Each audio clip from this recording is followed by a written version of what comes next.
Hey, real estate rock stars, welcome to the whole enchilada of real estate investing, the only podcast that serves up the full feast of street smart strategies to build wealth and take control of your financial future. I'm Lou Brown, and I've been in the real estate game since 1976, so I've learned how to make the whole plate worth it. Each week, I'll be dishing out creative financing hacks and proven systems that help investors build multi-million-dollar businesses. No fluff, just the good stuff, straight from the source. Ready to dig in and start making deals? Let's get to it. Hey everybody, welcome back to another edition of the whole enchilada of real estate investing. I am so excited today to bring on my new friend, Dave Holman from way up in Maine. Wow, what a beautiful place. I've been there, and you just are so blessed to be able to live in such a great place as that. Dave. Thank you so much for having me, Lou. Excited to provide some value for your listeners. I'm excited. I tell you what, I was really intrigued by your website and how many things that you have done in real estate. And it's quite encouraging because I'm kind of a bon vivant in real estate too. I've done a lot of different things, single families, multifamilies, land development, all kinds of things. It looks like you've been kind of dabbling in those arenas as well, apartments and all kinds of different types of real estate. So tell us about your business. Yeah, thank you very much. I love learning new things, which keeps me entering into new realms, which is exactly the opposite of the prudent advice, to give most of your listeners, which is, pick a niche, specialize, get really good at it, rinse and repeat. You'll wake up wealthy, 10 years later. There's other ways to doing that, which is what I love about real estate. It's such a big tent. There's so many different strategies, and you can learn a lot of different ones and mix and match as you go. 10 years ago, I was not involved in real estate in any way whatsoever.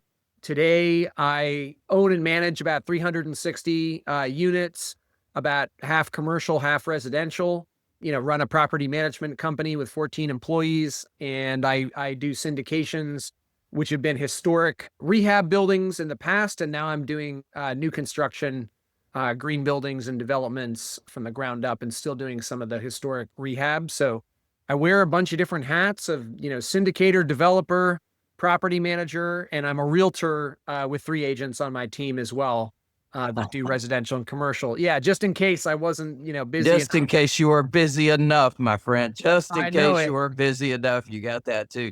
Well, I think you suffer from one of the things that a lot of entrepreneurs suffer from is boredom, right? Yeah. Once we figure something out, we go, well, what else is there? Yeah, I love new challenges, and I love delegating the work and teamwork to good people and trying to build good teams to do that. So I think one person would get overwhelmed trying to do, half of the things that are, on my plate or that I'm involved with. But by building a team, you can still have a family and a marriage and spend time with your kids. And it's not all work because other people are doing that work with you and for you, as you're able to train and develop that team of people around you. And that's just the route I've chosen to take. It's totally doable as a DIY one-person show and band, and that's how I started. So I know a little bit about what that can be like, and that's perfectly fine for a lot of people. Some people would not want to work with anyone or partner with anyone, and I'm actually quite limited in who I actually partner with from a business sense. I do prefer to do those syndications, on my own or with just 1 or 2 trusted partners rather than whoever might come along dangling, money or opportunity my way. You sometimes get more out of what you say no to than what you say yes to. As you go forward, I'm sure, Lou, in your 40-year career, you've had to say no to a lot of things that would have had you sidetracked with no podcast, and who knows where else you'd be if you had gone down the wrong paths, at the wrong time. Well, amen to that, Dave. It's really great that you have provided a couple of takeaways already. Build a team. What a powerful message that is. And definitely, if you're going to be a solopreneur, it's a really tough job, but when you have a team, then you can get a whole lot more done, and you do what you do best and they do what they do best, and really putting the right butt in the seat, so to speak, of responsibility, and really identifying what you're good at and what you're not so good at. So what would you say you're the best at? Team building, finding new opportunities, the kind of creative deal making and new business acquisition, networking that can get things started. What I'm not good at is an equally long list of things, but I would say it's the details. It's the crossing of the T's, it's the dotting of the I's, it's those kind of things. And it's not that I'm not skillful at being able to do those things. So I don't like them. I don't enjoy them. They don't spark joy, as Maria Kondo would say, which I think is a great metaphor for a lot more than interior design. And if it doesn't spark joy, I try to find someone who does spark joy. And like my bookkeeper loves things that I hate, and that's great relationship. Any receipt that I spend, any money, big or small, gets sent her way, and she knows the right bookkeeping entries and steps to do, and I could learn those and do them, but it wouldn't be a good use of my time, and it wouldn't be a fun and fulfilling use of my time. I've done them in the past. Again, the solo entrepreneur phase, I was using TurboTax for a while, and it had Excel spreadsheets of all my expenses, and you got to start somewhere. But I kind of quickly learned that was not my gift to the world, was how well I can track my expenses. They need to be tracked for sure, but it shouldn't be one of my primary occupations. Well, you put your finger right on one of the things that most entrepreneurs are not good at is the bookkeeping. And so definitely getting a good team member that can handle that bookkeeping is a very powerful, important step in the process. So one of the things I saw that really intrigued me was that you have a heart for doing good and that you have a heart for providing a service. So tell us a bit about that. Yeah. We all get a very limited time to be on this earth. And, you got to make the most of that and do what makes you happy, which for me is making other people happy. And I think that's true of a lot of people. And, I was hesitant to get into real estate because I perceived it as a realm for the greedy. The evil landlord stereotype is a very widespread, sometimes misconception, sometimes perfectly accurate conception. And what allowed me to kind of dive in head first was knowing and seeing that I could not only do good in the world, both by reducing pollution and getting better energy efficiency and just being a good landlord to keep people in their homes and get people into homes, but to both replicate that over and over by systematizing and expanding and building a business. And then even more importantly, to speak on podcasts like yours and educate people about how they can do it too. Because I can be, as green and wonderful as I want in my own home. And I've done that. I've got the heat pumps and the solar panels and the insulation and checked all the boxes. But one person doing one thing like that is not going to move the needle to solve some of the challenges, that need to be solved for our kids and grandkids and so forth. So that's what excites me. It's what gets me up out of bed at the end of the day. And I really believe that you have to do well by doing good. And if you're missing one of those two cornerstones, you're doing good, but you're going bankrupt, or you're just working for money, but you're screwing people over and not making the world a better place. Like, that's not the path to fulfillment. And I think you have to figure out a way that for each individual, has that double whammy of doing well by doing good. Well, I will tie in and I will second that. And we didn't set this up. We didn't even discuss this before today. And you're going to be really interested in the fact that I have an Amazon bestseller called Doing Good While Doing Well, How Real Estate Investors Provide a Service and Make a Difference. I love that. I love that. It's in its 5th edition now. And I just happened to be doing a presentation on that last night and happened to have it sitting right here. And then when I saw that you had an interest in doing good, I said, oh, I got to tell this guy about what we're doing. So we help deserving families end up with home ownership, regardless of credit or financial background. And so we have a program, it's called the Path to Home Ownership. And what I do is I have licensees of my system all across America. They adopt our brand, they adopt our processes, our procedures, and we help them set up a business where they literally adopt our brand, and then they make that part of what they're doing in their world. And it really has worked out fantastic. A lot of my folks have not only become millionaires, but multimillionaires doing what we do. And so no, it's not charity, and no, it's not free. Definitely we are able to make a very good living doing exactly that, but helping a segment of society that otherwise would not be helped. So I thought there was some really cool tie-ins with what you're doing. And just kind of remarkable that you actually use those words in your mission. So yeah, we'll talk more about that too. That's fantastic. Yeah, Lou didn't pay me to say any of this, and I didn't. We didn't pregame, so we have the kindred spirits have stumbled on each other, and yeah, excited to learn more and share more. Well, you had mentioned something about wanting to share how you've been able to improve on the profitability of your properties, and that's near and dear to my heart too. As a property manager, we've helped thousands over the years to be able to have a better life. And one of the things I always talk about is landlords usually make the difference between the cost of funds and what they rent the property for. And that differential is what they pay all the bills out of.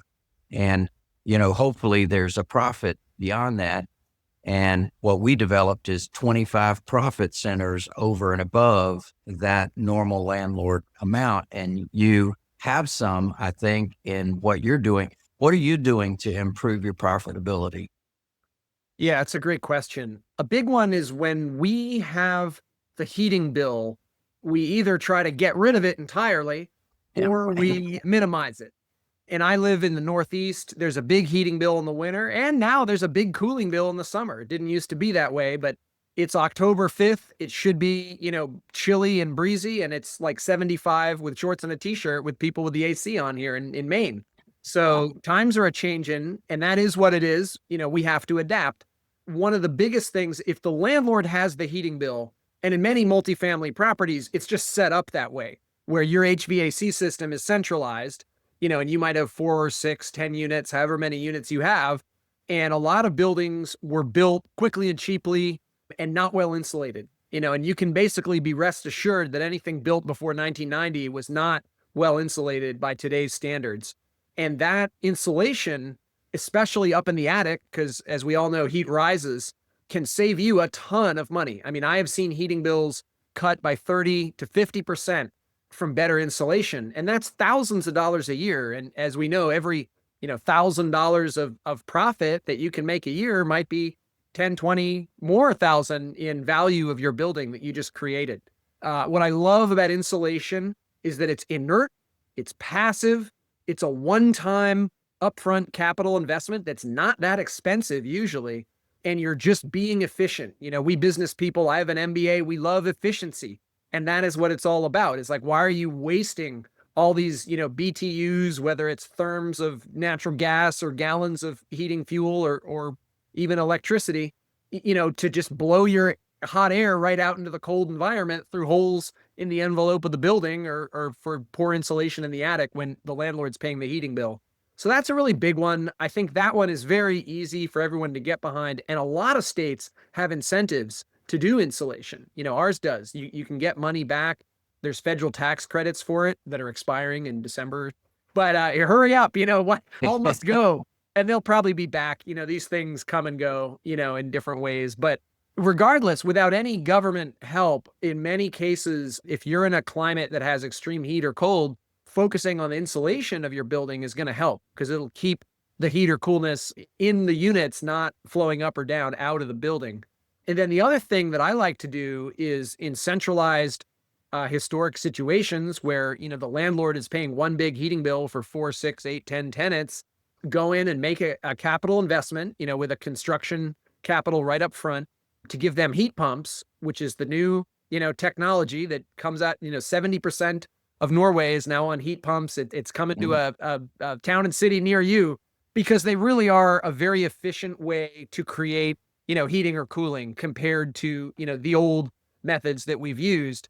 They're much more efficient than electric baseboard, which got a bad rap, when electric prices went so high in the 70s. And it may get another bad rap now that the AI data centers and everything are gobbling up, electric, and those costs are going up. But all the more reason to install those heat pumps, install the separate electric meters, and let the tenants keep it as hot as cool as they like on their own dime. You may have to lower your base rent, by $100 a month or something like that, but you'll be more than rewarded by not paying the $250 they want to spend on heating or cooling. And so, in the buildings that I've owned where the landlord is paying the heat, oftentimes you can go by in January, in Maine and snow in the ground. You'll see They got the upflow windows open. wide open. They're just letting you, and I'm watching my dollar bills fly out the window one by one, because That's right. you can't blame them. Why would they care? It's free. It's included. Too hot, just open a window. So that is balancing, some of those utility costs to where they should be ideally, placed to make the use most efficient. Because if people want it really hot or really cold, they can pay to keep it really hot or really cold, but it's no longer, on your balance sheet. It's not part of your NOI or expenses, is what it would be. And we've delivered a lot of value to investors through converting to heat pumps. Well, man, I agree with you 1,000%. It's something to pay attention to, and definitely get rid of the bills, guys. One of the things that I do, if there's an HOA, for example, I do not pay the HOA. I'm not getting any benefits from the HOA. We add that on to and actually make it a separate amount and included in their rent, that whatever, if it's a monthly, if it's an annual fee, whatever it is, that we pass that along to them. By the same token, if there's shared utilities, we do a per head charge. So count, it's not fair for a single person to be paying, subsidizing the next door unit that may have 4 people living there. And so we just charge per head and divide it up. If we've got a utility bill that's landlord paid, that has worked out very well for me for decades.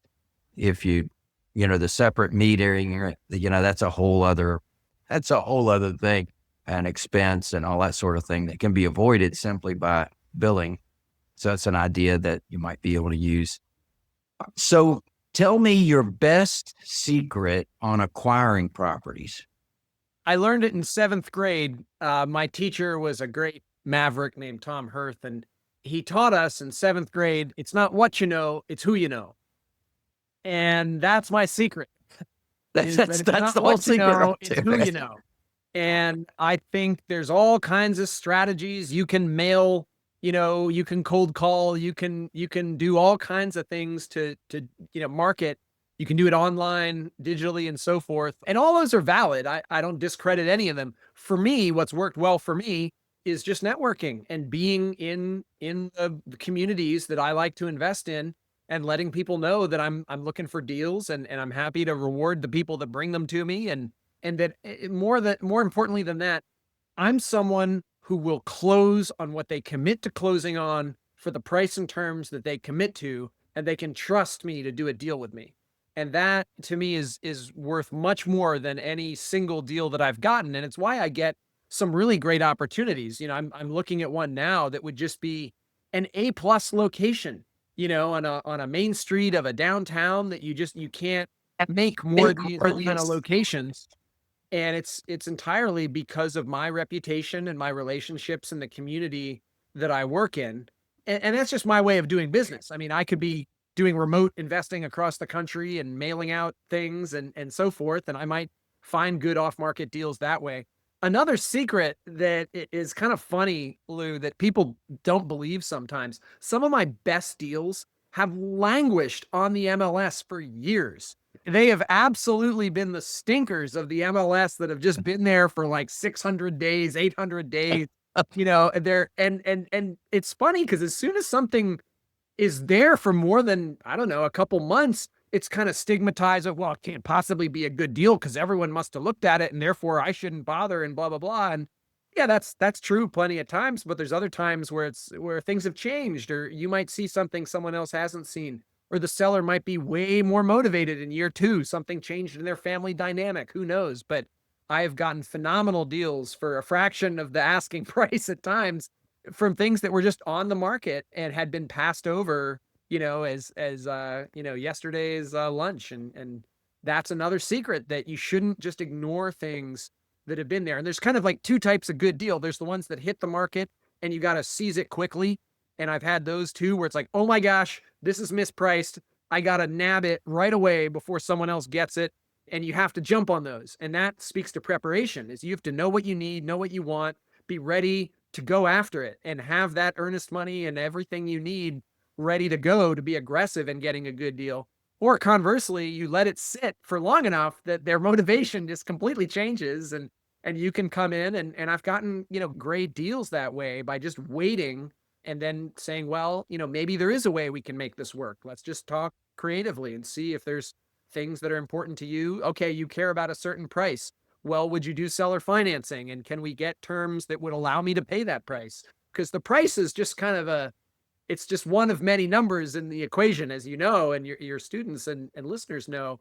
A high price at good terms is the same as a low price at bad terms. Amen. You're singing my song, brother. You Yep. know, one of my favorite sayings is the seller is the bank. I go into every deal with that in my mind, that somehow or another, I want to work this out if it's possible for the seller to be the bank. So you're absolutely right about, paying a high price, but getting very great terms over time that not only make up for it, but far more than make up for it. Low interest, zero interest. Those are the kind of things that sing to my heart. So I'm loving that you love creative financing, because it's my middle name. That's great stuff, man. So definitely you've been able to build quite a nice portfolio. You are a believer in the buy and hold strategy, it looks like. Yes, I am.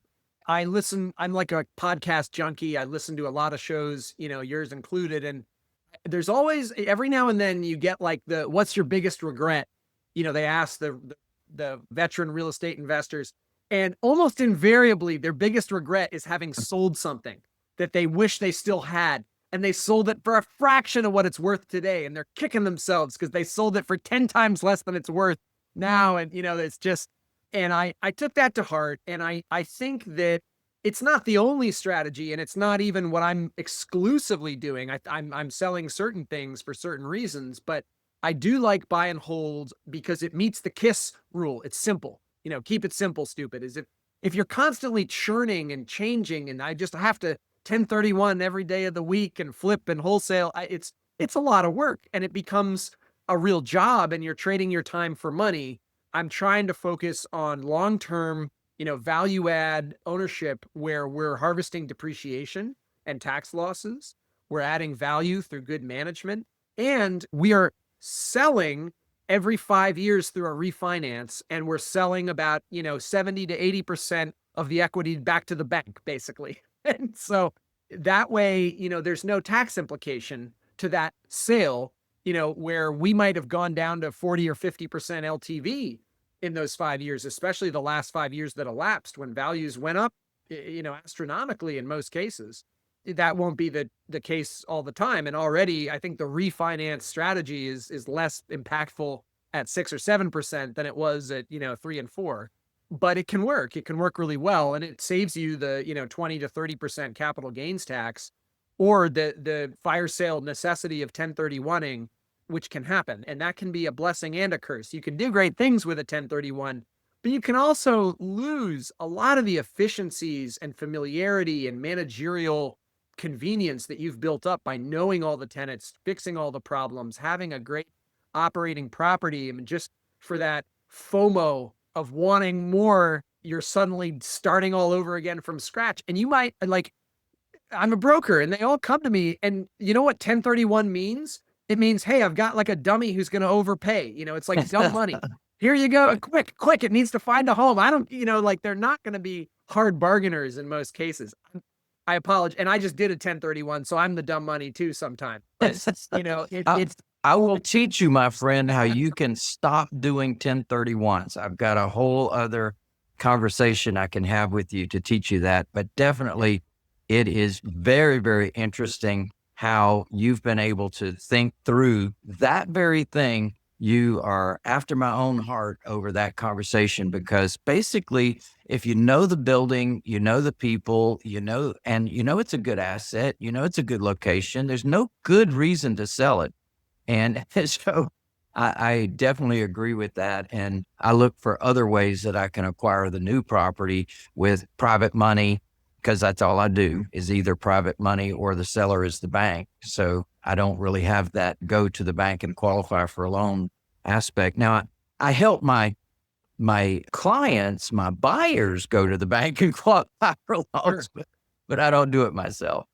And so it's been a fun ride for sure. And you have nailed it. You've absolutely nailed it, that what you sell is what you regret later.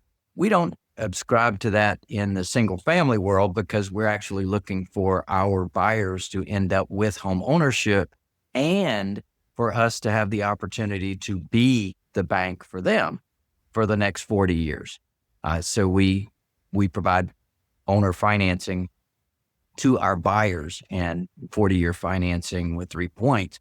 So that is kind of like the flip side of that, where you can pass along the property taxes, pass along the insurance increases, pass along the maintenance responsibilities, and you're just the bank.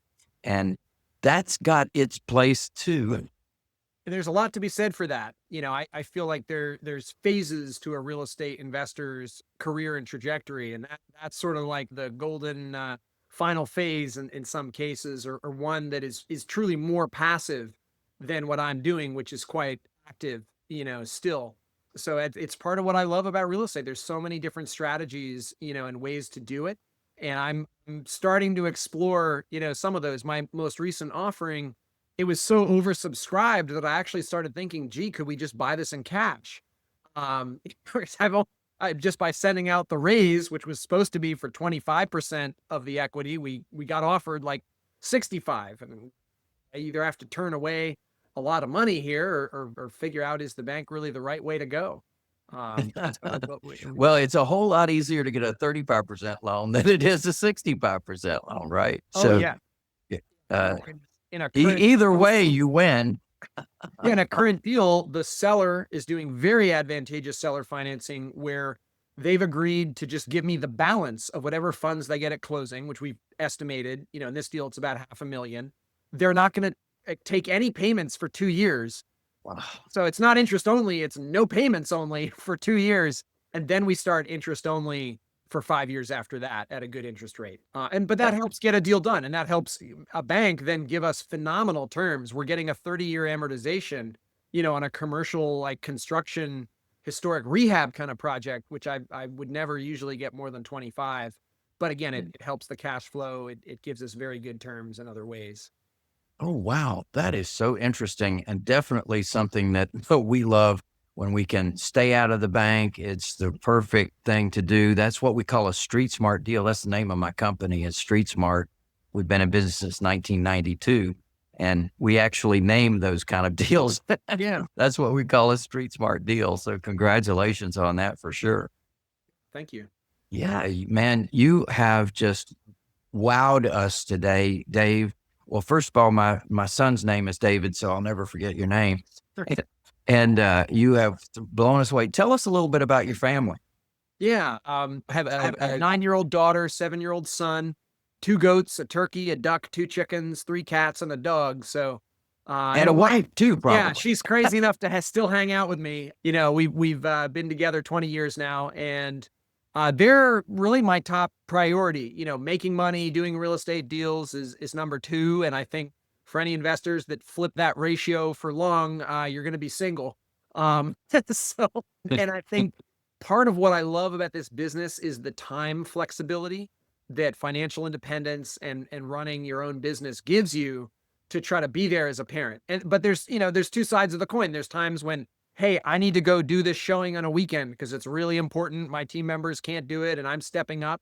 And I think that's also a good lesson for kids. Being a good parent isn't just, oh, I'm there so much time all the time and I'm never gone. That's not ideal either. Just like being gone all the time isn't ideal. I think there's a happy medium where they see that you're working, that you're not just only exclusively spending time with them. But I do really appreciate being able to go to the games, be present in their lives in ways that some of my friends are challenged to do with strict work schedules. Well, Dave, I think you've nailed it. The concept of freedom to me is go anywhere you want, anytime you want, stay as long as you like, and buy anything you want. And, when you've got that definition, it is real estate that absolutely delivers that. And congratulations for finding it. Congratulations for taking the step 10 years ago to say, I don't know about real estate, but I think I'm going to give it a shot. And look what you've been able to accomplish in just one decade. Man, how scary it is what you're going to look like a decade from now. We're working on a 183 unit apartment building. So, we've got some exciting things in the works, but Maine has a housing crisis like a lot of states. And I think if we can add that kind of value, we should jump in and do it. And it's complex, hard stuff. The bigger you get in scope and scale, the more complexity there often is, but that's what unlocks, the value for you and the people that ultimately you can help by creating homes. Well, Dave, how can we help you? Yeah, I think by doing the things that Lou is teaching you to do, you can make the world a better place. I take passive investors in my syndications, and I'd love to get to know anyone that's interested in investing with me. And legally, I must do that before you are in one of these syndications. So, if you want to reach out to me, my email is dave@holmanhomes.com, just like my website. I'm so crazy as to give out my cell phone on these podcasts, and hardly anyone ever calls, so it doesn't bother me a bit. 207-517-5700. Happy to have an intro conversation with anyone, that's interested in learning more. Well, Dave, you are incredible and you've been able to accomplish a lot. Do you have any final words that you want to just share with the group? Yeah, I love what you're doing, Lou, and I love your podcast. I love your program, and I think you're a great voice in this space. So let those be my final words. That I've really appreciated connecting with you today, and I think you've got a lot of wisdom to share with me and others. Oh, man. Well, that's when we end with saying, yeah, baby. You are awesome. And I sure do appreciate that. And definitely looking forward to working with you in the future. All right, everybody. We will see you again soon on another edition of the whole enchilada of real estate investing.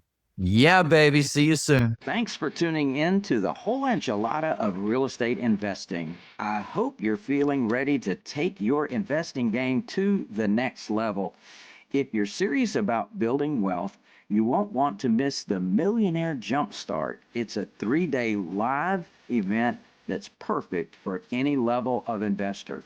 Whether you're just getting started or you're looking to scale, this can be one of the final steps of making real wealth happen. So, what are you waiting for? Enroll now at millionairejumpstart.com and get ready to make big moves in your real estate journey. I'm Lou Brown. Until next time, keep hustling, and remember, it's not about how much you make, it's about how smart you play the game.